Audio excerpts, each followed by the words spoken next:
Vamos a hablar con César Levin, nuestro también asesor de alguna manera al aire para todos nosotros respecto a temas tributarios. Hola César, ¿cómo andamos? Daniel, un gusto saludarte. Muchas gracias igualmente. Bueno, se habla tanto de economía, de tributos, de un montón de cosas también a la par de la misma enfermedad. Es lógico, ¿no? Después de un mes de mucha inmovilidad, sobre todo en los sectores industriales, comerciales. ¿Cómo ves el panorama, la situación? No, el panorama, Daniel, es muy delicado. El gobierno trató de priorizar el tema de la salud, pero la economía no espera mucho. Y la realidad es que la Argentina no está en una situación como otros países que tienen reservas anticíclicas, por ejemplo Chile y otros países más, o que tenga crédito público. La Argentina no lo tiene, está en un proceso cercano a un default, y el gasto público ya antes de la pandemia superaba los ingresos. Ahora con la pandemia y con todos los nuevos recursos que hace falta volcar por parte del Estado, supera más todavía y genera más déficit fiscal. Y la verdad es que en una situación de esta coyuntura donde hay cuarentena y donde gran parte de los negocios están cerrados, no pueden facturar, no pueden tener ingresos, en algunos casos ni pueden pagar los salarios.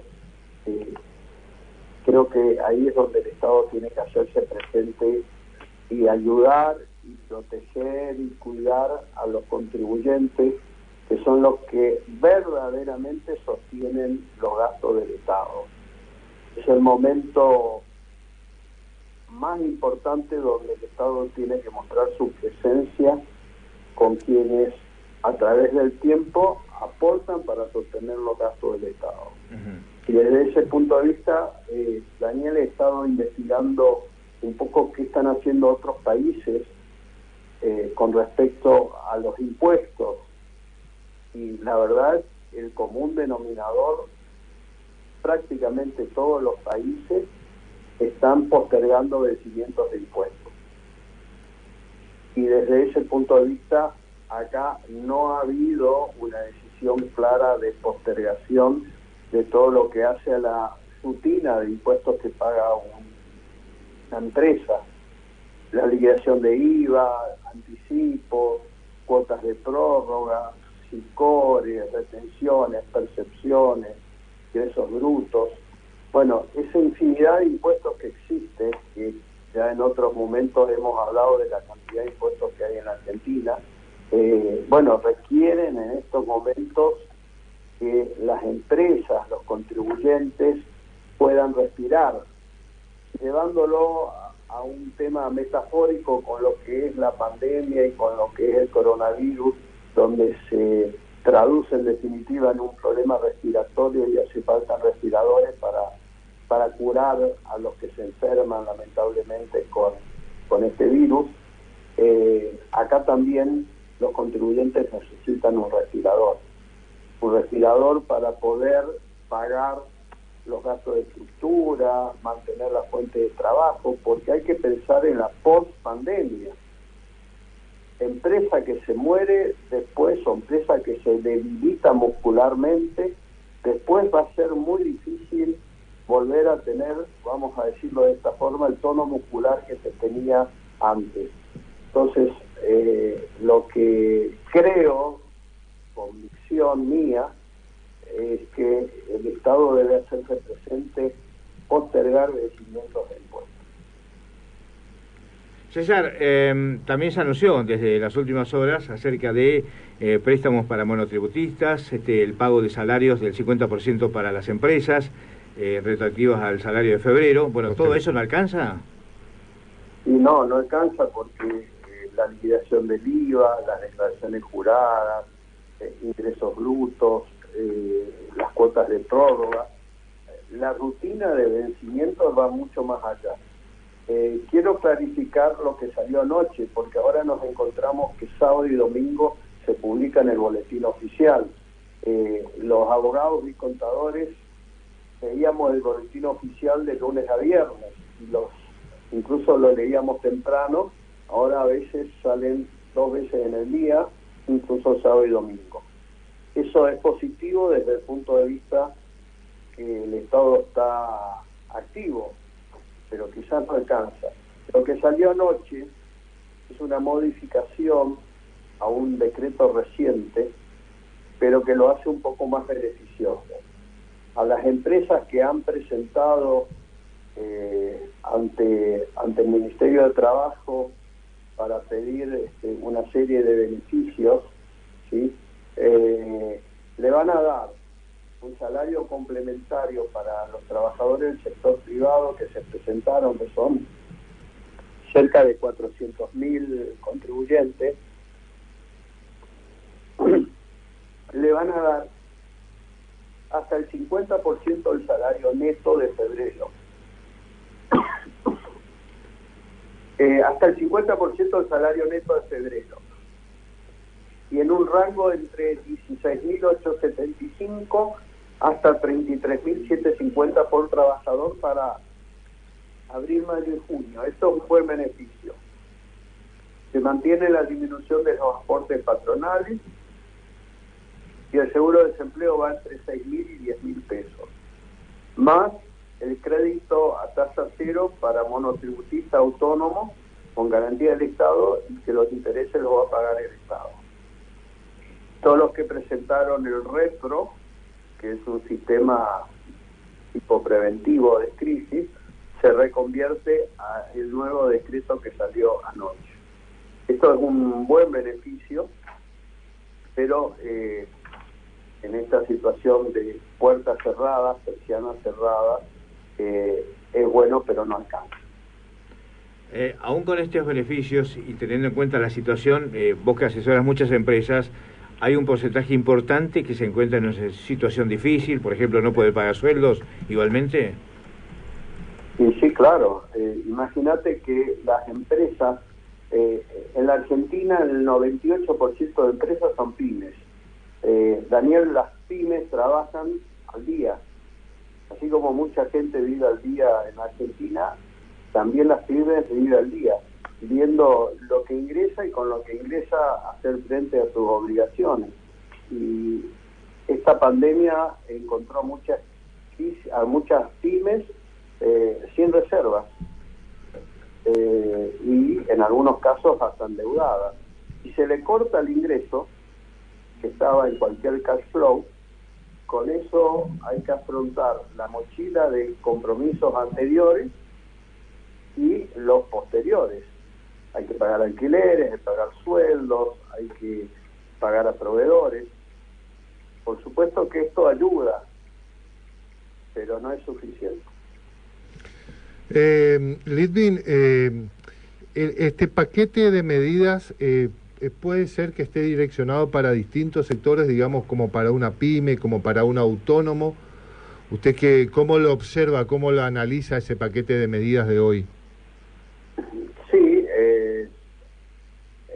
amplía un poco más la gama porque al principio estaban con los monotributistas dando beneficios de las primeras dos categorías, pero todos los monotributistas también viven al día, son oficios, son pequeñísimas empresas, digo, un plomero, un electricista, un peluquero, un profesional independiente, se le corta el ingreso y tiene que comer. Entonces, la verdad es que lo que ha salido anoche es bueno en el punto que le da un crédito, esperemos que sea expeditivo esto, claro. Que los bancos no tarden en dar ese préstamo, porque ese préstamo no va a ser para capital de trabajo, va a ser para comer, para subsistir.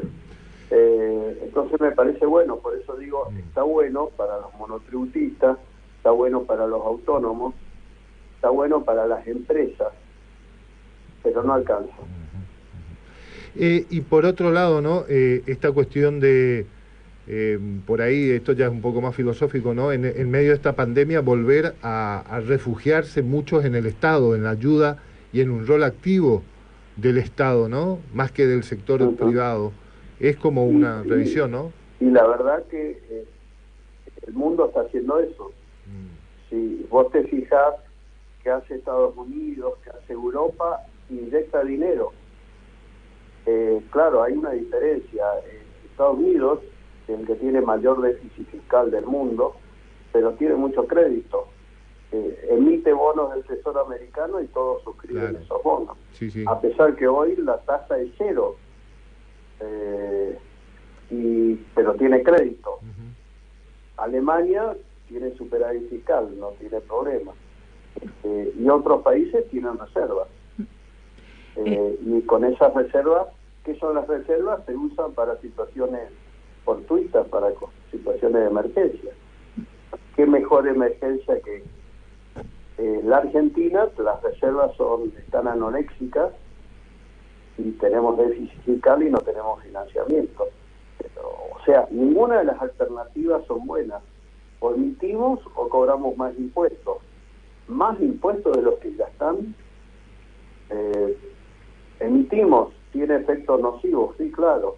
Hay que elegir el mal menor. Liding, muchos de los economistas afirman de que junio va a ser el mes más complicado en cuanto a la economía del país. Otros se adelantan y hablan de un mayo difícil. ¿Usted qué opina? Mayo. ¿Se adelanta? Sí, claro. Eso por ya el mes que viene se va. Porque todavía no tenemos claro cuándo termina la cuarentena. Cada día que estamos en cuarentena, que es necesaria, por supuesto, hay que hacerle caso a los que son especialistas en el tema, pero cada día es una pérdida importante para el Estado y para el país, porque está parando la producción, se para la actividad económica. Entonces yo no creo que junio sea el mes más crítico, yo creo que mayo ya va a ser crítico. César, ¿qué opinión tenés sobre el impuesto patria, aquel que quiere descontar por única vez un porcentaje a las grandes fortunas de la Argentina? Mira, quiero hacer varias reflexiones, Daniel, porque mucha gente opina tomando esto a la ligera. Por supuesto que si hacemos una encuesta sobre si vale o no vale cobrar un impuesto a los que más tienen en época de crisis, todos van a decir que sí. Pero hay que tener en cuenta dos aspectos muy importantes. El primero es que vivimos en un Estado de Derecho. En ese Estado de Derecho, toda ley que sea aprobada tiene que estar de acuerdo a la Constitución Nacional. No se puede aprobar una ley si no cumple con todos los requisitos que exige la Constitución Nacional. Eso hace un Estado de Derecho y eso hace a la seguridad pública. Primera reflexión. La segunda reflexión, antes de determinar un nuevo impuesto, en este caso a las fortunas, hay que ver qué ya están pagando las grandes fortunas. Y las grandes fortunas ya están pagando un impuesto que se llama la riqueza, que se llama el impuesto a los bienes personales, que cuando nació hace 30 años atrás, le pusieron impuesto a la riqueza, porque era para las grandes fortunas. Hoy ese impuesto lo empieza a pagar alguien que tiene más de 2 millones de pesos de bienes, o sea, un departamentito chico, una casita, un auto. Con lo cual, digo, este impuesto a la riqueza se fue evaporando hacia todos los contribuyentes, cada vez son más los que pagan. Pero los que tienen grandes fortunas llegan en su máxima expresión a pagar este impuesto con una alícuota progresiva que llega al 2.25%. Una alícuota muy dura para lo que es un impuesto patrimonial. El ejemplo que dábamos antes, alguien que invierte en un bono del Tesoro americano, hoy, ¿qué rentabilidad que da? 0%. Quiere decir que tiene que vender el bono para pagar el impuesto. Eso afecta una garantía constitucional que se llama el derecho a propiedad. Lo que está en juego es la propiedad privada. Para resumir, lo que digo es, sí, por supuesto, en época de crisis es bueno un impuesto a las grandes fortunas. Y eso está tratando de ver si en Europa lo instalan. Pero en Europa, y esto es muy importante, no existe un impuesto patrimonial. En la Argentina ya existe un impuesto patrimonial, que es impuesto sobre los bienes personales, con un agregado. Dentro de este impuesto se gravan los inmuebles, los autos. Los autos pagan patente, es un impuesto. Quiere decir que pagan el impuesto a la patente y pagan bienes personales, y las grandes fortunas van a pagar de nuevo el otro impuesto a las grandes fortunas. 3 impuestos sobre el mismo bien. El que tiene inmuebles campos, algún otro inmueble, lo que hace es va a pagar el impuesto inmobiliario, bienes personales y el impuesto a las grandes fortunas. 3 veces un impuesto sobre los mismos bienes. No estoy de acuerdo, primero porque ya hay muchos impuestos en la Argentina, segundo porque las grandes fortunas están pagando las alícuotas más altas de ganancias y de bienes personales, y tercero porque en el mundo no se está usando este impuesto, ni impuesto a los patrimonios, porque es un impuesto que desmotiva la inversión, desmotiva la actividad económica, desmotiva el ahorro y genera también una fuga de las grandes fortunas a lugares donde lo tratan mejor. Entonces hay que pensar que este es un momento muy especial donde se requiere justamente que la actividad privada motorice toda la actividad económica que va a quedar muy debilitada por esta pandemia. Y si pensamos en generar más impuestos todavía, no van a venir las inversiones que necesitamos para sostener el empleo, porque lo que va a pasar con esta pandemia es que va a aumentar el desempleo. Y la única forma que ese desempleo pueda ser vuelto a generar fuentes de trabajo es con inversiones. O si no, vamos a tener que dar más planes sociales a la gente que se queda sin trabajo. Entonces, digo, tratemos de usar el sistema tributario como un incentivo a la inversión que genera empleo, empleo que genera consumo, y ese consumo es un círculo virtuoso que genera más actividad económica. Un abrazo, César, muchas gracias como siempre, ¿eh? Hasta pronto. Un gusto hablar con ustedes. Hasta luego.